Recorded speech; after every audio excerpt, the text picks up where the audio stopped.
여정은 캐나다의 하느님 말씀 국제종교교육센터에서 기획한 가톨릭 신앙 연구 안내 프로그램 가운데 첫 번째로 나온 평신도를 위한 성서공부 교재이며, 본 영상물은 한국 가톨릭 생활 성서사에서 출간된 성서의 길을 따른 여정을 요약하였습니다. 이 교재는 교회에서 보편적으로 받아들여지는 연구 결과에 바탕을 둔 표준적인 이론들과 주석을 채택하였습니다. 다음에는 개혁에 있어서 하느님께 대한 백성들 편에서의 관계를 알아본다. 하느님의 구원의 행위에 대한 이스라엘의 반응은 감사와 사랑, 즉 하느님께 대한 전적인 충성이라는 반응이었다. 그들의 생활과 예배는 하느님을 향하며 그분께 대한 사랑에서 그분의 법에 순종하고 그의 영광을 드러내기 위해 모든 민족들에게 하나의 표지가 되어야 한다. 그들의 생활과 예배는 하느님을 향한다. 이제부터 그들의 전 생활에 새로운 방향과 의미가 주어지고 그들의 예배는 하느님에게로만 방향 지워진다. 그들이 여러 형태의 제사에 대한 관념을 이교민족으로부터 빌어왔을 때조차도 이 제사를 하느님께, 그리고 하느님의 이름으로 바쳤기 때문에 그 관념이 완전히 바뀌었던 것이다. 이교도들에게서 축제일을 빌어왔을 때도 거기에 새로운 의미가 주어졌고, 다른 사회 집단으로부터 어떤 법규를 받아들였을 때도 그들은 하느님께 대한 감사라는 새로운 동기에서 거기에 복종하였다. 마찬가지로 할례도 이스라엘 백성뿐만 아니라 동방의 많은 민족들에 의해서도 행해졌지만 하느님의 백성에게는 매우 특별한 의미가 있었다. 그것은 선택받은 백성의 일원이 되는 입회의식이었던 것이다. 그들은 그분께 대한 사랑에서 법에 순종한다. 법은 하느님께서 그들에게 주신 선물이며 그들의 길을 비추는 빛이다. 그 안에서 그들은 하느님께 올바르게 응답하고 새로 찾은 그들의 존엄성과 자유를 보존하는 길을 찾아냈다. 그분이 그들을 위해서 해주신 일 때문에 그들은 그분께 순종하기를 원한다. 이 응답은 멀리 있는 강력한 힘에 대한 맹목적인 순종보다 훨씬 친밀하고 인간적이다. 하느님은 당신의 백성에게 가까이 계시며 힘이 강력하시지만 그 힘을 그들의 선익을 위해서 사용하셨다. 그러므로 그들이 기쁘게 그리고 감사하는 마음으로 그분께 순종한 것은 극히 당연한 일인 것이다. 법규는 히타이트 조약의 조문처럼 포괄적이면서도 동시에 구체적이다. 그것은 하느님 의지, 즉 법규의 정신에 대한 전적인 굴복의 예이며, 성서에서는 그의 음성에 귀를 기울이라, 사랑하라, 복종하라, 섬기라, 기억하라, 두려워하라 와 같은 말로 표현되어 있다. 그러나 이러한 포괄적인 태도는 가끔 불투명할 때가 있다. 그것은 낱낱해 구체적인 조항으로 표현되어야 한다. 법에는 이 두 가지 요소가 다 나타나야 한다. 사람은 일상생활에서 사소한 일들을 충실히 행함으로써 자기의 사랑과 섬김을 보여준다. 하지만 이런 사소한 일들이 감사하는 사랑의 마음에서 우러나온 것이 아니라면 그것들은 공허한 계율 준수가 되고 만다. 하느님에 대한 백성들의 특정한 의무는 요약된 형태로 십계명의 전반부에 들어있고, 백성 상호 간의 의무는 후반부에 개괄되어 있다. 그들은 여타의 모든 사회 집단과는 다른 사회 집단이 되도록 부름을 받았다.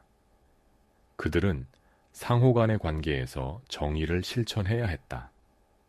이 소명대로 살아가는 데 있어서 백성들은 생활과 예배의 다양한 면을 포괄하는 광범위한 법조직을 만들어냈는데, 이 모든 것들은 십계명 속에 담긴 기본적인 원칙을 상세하게 설명한 것이다. 그들은 모든 민족들에게 하나의 표지가 되어야 한다. 그 백성들은 하느님과 그들 상호간, 그리고 모든 민족에 대한 사랑과 봉사의 고귀한 생활로 부르심을 받았다. 하느님이 그들을 선택하신 것은 오로지 그들 자신만을 만족시키기 위한 것이 아니었고, 그들이 자기들의 행위와 예배에 의해서 세상 모든 백성들에게 그분의 영광을 알리기도 해야 했다. 그래서 그들이 어떻게 자신들의 책임을 다하느냐 하는 것은 단순히 그들만의 사적인 일이 아니었던 것이다. 그들이 행한 바가 다른 사람들에게 영향을 주었다. 그래서 그들은 하나의 공동체로서 훌륭한 모범을 보여야 할 의무가 있었다. 결론.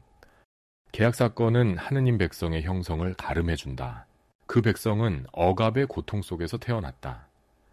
식량을 찾아 에집트로 갔다가 고난과 노역과 억압에 시달렸고 노예로서 자유와 정의를 빼앗겼으며 존엄성을 박탈당하고 절망적인 상황에 놓여 있었다. 에집트 왕의 눈에는 그들이 아무것도 아닌 것으로 보여졌지만 온 세상을 다스리는 왕의 눈에는 이 학대받는 무리가 귀중한 존재였다. 하느님께서는 그들에게 자유를 주실 정도로 그들을 중요하게 여기셨던 것이다.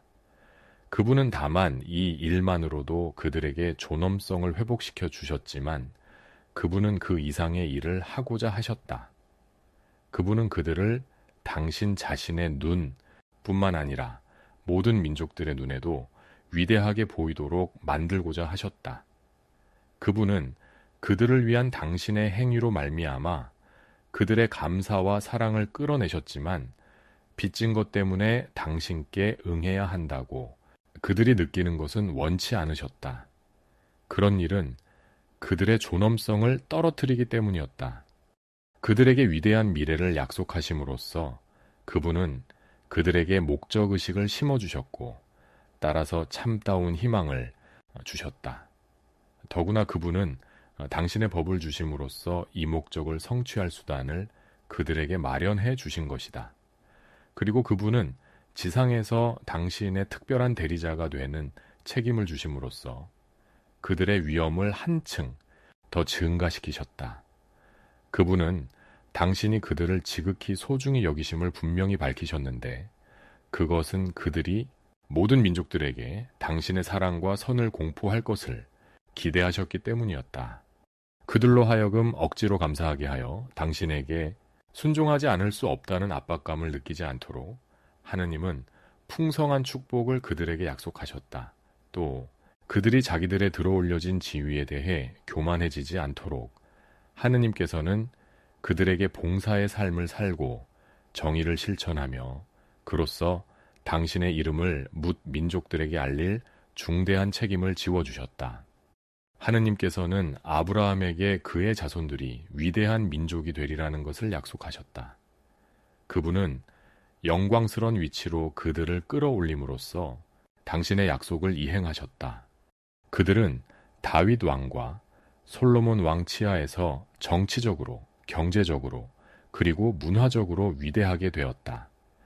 이러한 위대함은 이내 사라져가는 것이지만 하느님은 또한 온 세계에 당신의 영광과 인간성의 위대함을 전달해 줄 한 무리의 특별한 백성을 그들 가운데 일으키심으로써 항구히 지속될 영광을 그들에게 부여하셨던 것이다. 잠깐 생각해 봅시다. 하느님께서 먼저 우리를 사랑하셨다는 것은 하느님과 우리 사이의 관계, 즉 우리의 신앙에 있어 중요하고도 우선적인 명제가 된다. 이스라엘 백성에게 아무런 자격이 없는데도 그들을 선택하셨듯이 우리의 부당함과 부적격성에도 불구하고 조건 없이 우리를 선택하신 것은 그분의 온전한 자유임과 동시에 우리에게는 바로 은총인 것이다. 하느님께서 이스라엘 민족을 당신 백성으로 택하신 것은 그들 자신만을 위한 것이 아니라 모든 민족들을 위한 것임을 우리는 보았다. 이와 마찬가지로 우리를 당신 백성으로 택하신 것도 우리 개인의 구원을 위해서만이 아니라 모든 사람들에게 당신을 알리고 당신의 영광을 드러내는 도구로 쓰시고자 하시는 것임을 깨달아야 한다. 선택에는 책임이 따르는 것이다. 우리는 교회라는 공동체의 구성원으로서 우리의 전례와 생활 전체를 그분께로 향하게 하고 감사하는 마음에서 그분께 순종함으로써 또 하느님과 인간에 대한 사랑과 봉사로서 모든 민족에게 그분을 알리는 표지가 되어야 하는 공적인 책임을 다할 수가 있는 것이다. 다음 영상물에서 계속 이어집니다. 구독 신청으로 함께 해주세요.